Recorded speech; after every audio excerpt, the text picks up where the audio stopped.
దేవుని పరిశుద్ధ నామములకు స్తోత్రములు. మరి దేవుడు ప్రతిదీ పాత నిబంధనలో ఛాయగా అంటే ఉపమాన అలంకారముగా మరి ప్రతి ఒక్కటి జరగబోయేది పాత నిబంధనలో పెట్టాడన్నట్టు. అది చూద్దామా? మరి భూమి క్రొత్తగా మార్చడం, అది జరగబోయేది మరి అంతయు నూతనపరచడం, అంటే యేసుక్రీస్తు వచ్చి మరి మనల్ని నూతనపరిచేది అదంతా కూడా ముందుగా అన్నీ కూడా మరి ఛాయ. ఈ పాత నిబంధన అంతా కూడా క్రొత్త నిబంధనకు ఛాయగా ఉంచినాడు మనం గ్రహించిన ఎడల. దేవునికి స్తోత్రం. ఆదికాండము 6వ అధ్యాయము 5లో నరుడు చెడుతనము భూమి మీద గొప్పదనియు వారి హృదయము యొక్క తలంపుల్లోని ఊహ అంతయు ఎల్లప్పుడూ కేవలము చెడ్డదని యెహోవా చూచి ఏం చేశాడు అనంటే, ఈ సృష్టిని, ఈ భూమిని, ఈ ఆకాశమును అంతా నీళ్లతో కడిగివేసి మరి చక్కగా దీన్ని శుద్ధీకరించాలి అని ఛాయగా చూపెట్టినాడు. అందుకనే ఆయన ఏం చేశాడు అనంటే, ఉపమాన అలంకారముగా ఇక్కడ ఒక నీతిమంతునితో నిబంధన చేసినాడు. ఇది రాబోయే అంటే క్రొత్త నిబంధనలో ఒక నీతిమంతునితో నిబంధన చేసిన తండ్రి అయిన దేవుడు మరి కుమారునితో నిబంధన చేసినది ఛాయగా ఉంది, లేదా ఉపమాలంకారముగా ఉంది. మరి ఆదికాండము 6:18లో అయితే నీతో నా నిబంధన స్థిరపరచుదును, నీవును నీతో కూడా నీ కుమారులను నీ భార్యయు నీ కోడళ్ళను ఆ ఓడలోనికి ప్రవేశింపవలెను అని నీతిమంతుడిని చూచి మరి ఆయనతో నిబంధన చేసి ఒక ఓడను కట్టమన్నాడు. మరి ఆ ఓడ ఏం చేస్తుందంటే వీరిని రక్షిస్తుంది. ఆ ఉపద్రవము నుంచి ఆ ఓడ వీరిని రక్షిస్తుంది. కాబట్టి ఆ ఓడలోనికి ఎవరైనా ప్రవేశించవచ్చు.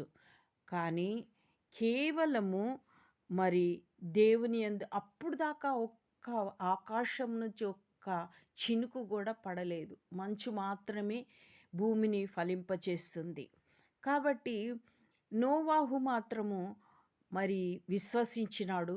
నోవాహు మాటని తన భార్య మరి పిల్లలు కోడళ్ళు వాళ్ళంతా కూడా విశ్వసించి మరి ఆ ఓడను నిర్మించి ఆ ఓడలోనికి వచ్చినారు. అదే రక్షణ ఓడ. ఈ ఓడ దేనికి సాదృశ్యంగా ఉంది అనంటే యేసుక్రీస్తుకి సాదృశ్యంగా ఉంది. ఇక్కడ చూడండి, మరి నరుల చెడుతనము భూమి మీద గొప్పదని ఎంచిన తర్వాత దేవుడు ఆ భూమిని నూతనపరచాలని, ఆకాశమును భూమిని నూతనపరచాలని ఆయన ఆలోచన చేసి ఓ రక్షణ ఓడను ఆయన సిద్ధపరిచినాడు. ఈ ఓడ క్రీస్తుకు మరి సాదృశ్యంగా ఉంది. మరి యోహాను సువార్త 3:16లో కూడా ఇంతకు ముందు ఆదికాండం 7:1లో నీతిమంతుడవై ఉండుట చూచి తిని అని నోవాహుతో చెప్తున్నాడు. ఆ విధంగా వారు ఆ ఓడలోనికి వచ్చినరు కాబట్టి వారు రక్షించబడినారు. అదేవిధంగా దేవుడు మరి యోహాను సువార్త 3:16లో దేవుడు ఏం చేసిండంటే, వీళ్ళని ఏ చేసినా కానీ అంటే ఇది ఏంటిది ఉపమానాలంకారంగా ఉంది. చేయబోయేది అసలైనది ఏంటిది? అది ఛాయ అయితే ఇది అసలైంది ఏంటిది అనంటే యోహాను సువార్త 3:16లో దేవుడు లోకమును ఎంతో ప్రేమించెను కాగా అద్వితీయ కుమారుని యందు విశ్వాసముంచు ప్రతివాడును నశింపక నిత్య జీవము పొందునట్లు ఆయనను అనుగ్రహించినాడు. ఆ ఓడ ఏ విధంగా అయితే వారిని రక్షించిందో ఆ విధంగా యేసుక్రీస్తు వారిని మరి దేవుడు చూశాడు. చూసి లోకమంతా చెడిపోయిందనేసి ఈ రక్షణ ఓడ అయిన దీని సాదృశ్యంకి మరి ఈ దేవుడు మరి యేసుక్రీస్తు అనే రక్షణ ఓడని ఆయనను విశ్వసించి ఆయనలోనికి వచ్చినప్పుడు, ఆయన యందు విశ్వసించినప్పుడు నశించక అందరూ కూడా రక్షించబడతారు. ఆ ఓడలో కూర్చున్న వాళ్ళు ఏ విధంగా రక్షించబడ్డారో, క్రీస్తును విశ్వసించిన వాళ్ళు కూడా అదే విధంగా రక్షించబడతారు. ఆ విధంగా మరి వారేమవుతారంటే రెండవ కొరింథీయులు రాసిన రెండవ పత్రిక 5:17 కాగా ఎవడైనను క్రీస్తునందున్న ఎడల, అంటే ఆ ఓడలో ఉన్నప్పుడు ఎట్లా రక్షించబడినారో అదే విధంగా ఈ క్రీస్తు అనే ఓడలో ఉన్నప్పుడు కాగా ఎవడైనను క్రీస్తునందున్న ఎడల వాడు నూతన సృష్టి, పాతవి గతించెను ఇవిగో క్రొత్తవాయెను. పాతవన్నీ పోయేసి, అంటే నువ్వు ఏ పాపం చేసినా, ఏ శాపంలో ఉన్నా అవంతా కడగబడి, నీవు ఎవరైతే కాగా ఎవడైనను క్రీస్తునందున్నడలా వాడు నూతన సృష్టి. నిన్ను నూతన సృష్టిగా మార్చడానికి యేసుక్రీస్తు పుట్టాడని మనం గ్రహించాల.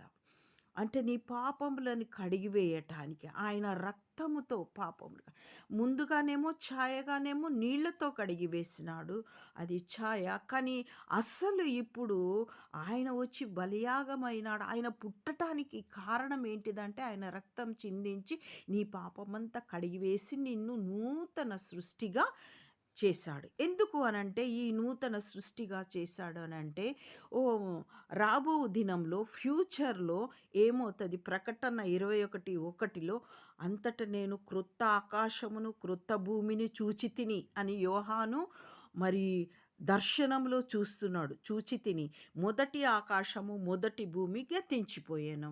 నీవు ఈ ఈ ఎవరైతే క్రీస్తునందు నూతన సృష్టిగా మరి పాపములు కడగబడి మరి అంతా అయితారో వాళ్ళు పరలోక రాజ్యంలో చేర్చబడతారు ఫ్యూచర్‌లో.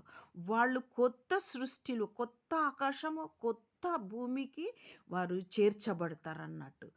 అందుకనే నీవు పరలోక రాజ్యంలోనికి చేరాలి అనంటే మరల ఈ భూలోకం కడగబడి భూలోకమంతా 1000 పరిపాలనలో నువ్వు ఉండాలి అనంటే నీ భక్తి, నీవు చేస్తున్నటువంటి భక్తి మరి నిజము కావాలి అనంటే మరి యేసుక్రీస్తునందు నీవు ఆ ఓడయందు నువ్వు రక్షించబడాలంటే ఎవడైనను క్రీస్తునందు ఉన్నాడెలా వాడు నూతన సృష్టిగా సృజించబడి కొత్త ఆకాశము కొత్త భూమిలో నువ్వు ఉండటానికి అవకాశం దొరుకుతుంది. కాబట్టి దయచేసి ఇది సత్యం, ఈ మార్గములో నేనే మార్గము సత్యము జీవము అన్నటువంటి ఈ మార్గంలో వచ్చినప్పుడు నీవు ఈ సత్యంలో నిలుస్తావు. నీకు ఎల్లప్పుడూ జీవించే అవకాశం నీకు దొరుకుతుంది. ఆమేన్, ఆమేన్, ఆమేన్, ఆమేన్. ఆ విధంగా మనము నూతన సృష్టిగా యేసుక్రీస్తునందు నూతన సృష్టిగా ఆయనను శిలువ మరణము విశ్వసించి మనం నూతన సృష్టిగా మారుదుముగాక. ఆమేన్, ఆమేన్, ఆమేన్, ఆమేన్, ఆమేన్.